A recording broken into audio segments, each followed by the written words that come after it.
এই কোরআন অবমাননাকারী কুলাঙ্গারের বাংলার মাটির ফাঁসি হওয়া উচিত, যাতে দেখে অন্য কুলাঙ্গার সাহস না করতে পারে। এতে আরবি লেখা, আপনাদের মত কি? তাই কমেন্টে রাগে ক্ষোভে জানাবেন। এভাবেই পবিত্র কোরআন শরীফকে আগুন দিয়ে পুড়িয়ে দিয়েছেন এক যুবক। এতেই ক্ষান্ত হননি, দিচ্ছেন একের পর এক লাঠি আর অশ্লীল ভাষায় গালাগালি করছেন।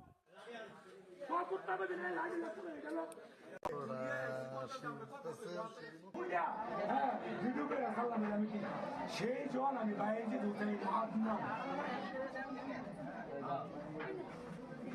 মিথ্যাকে মিথ্যা রূপান্তরিত করার কারিগর, সত্য বলার প্রভাষক একটাই, হুকুম নম্বরের উপর মোহাম্মদ বাইজিদ হুসাইন হাসান। তার সাথে কত মানুষের দাম ধরানো, সবার সবার সবার।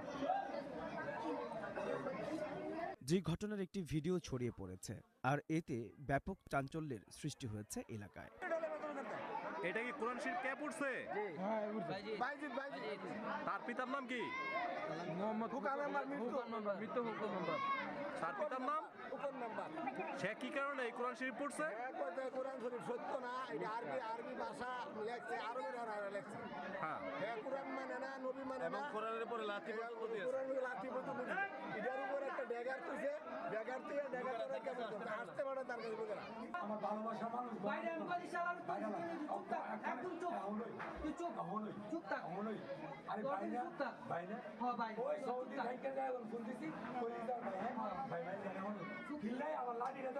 আমি গোসল করি, ফ্রেশ হই, আমি বাইরে হবো এখান থেকে জ্বালাইতে পারে, আমি গান অন্তর যাবো, অনেক হয়েছে তো, ইয়াল্লা আমি ফ্রেশ হবো, ড্রেস আপ চেঞ্জ করবো, ইয়াল্লা। ঘটনাটি ঘটেছে ২৮ নভেম্বর বিকেলে ব্রাহ্মণবাড়িয়ার নবীনগরের লাউর ফতেহপুর ইউনিয়নের বহুমুখী হাফিজিয়া মাদ্রাসায়।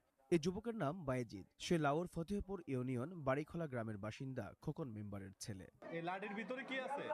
ছুরি। ভিতরে ভাই এটা আমার পরিচিতি, এটার মাধ্যমে খোকন মেম্বার বায়েজিদের নাম পরিচিত হইব। কোরআন মিথ্যা এর বানানো হাদিস, এটা সত্য না। সত্য হইছে মালিক বলছে সত্য বলো, হৃদয়ে শান্তি দাও, মাটি ও পানিতে উৎপাদিত সব নিয়ামত তোমরা উপভোগ করো, তার কোনো টাকা লাগে না। কোরআন অবমাননার অভিযোগে বায়েজিদ নামের এই যুবককে এলাকাবাসী আটক করে পুলিশের হাতে তুলে দিয়েছে। কেউ মারধর করছে আপনাকে? না না না, কেউ মারে নাই। এরা আমার মাথার চুল, আমার মাথার এই বুকের পশম, কেউ না এইসব বললেন না।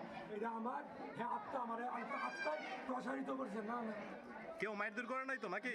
আমি বলি এটা মনে করেন কি মার দুর্বল না, এটা এদের আদর, ভালোবাসা, মায়া, মমতা। নবীনগর থানার ভারপ্রাপ্ত কর্মকর্তা শাহিনুর ইসলাম এ বিষয়টি নিশ্চিত করেছেন।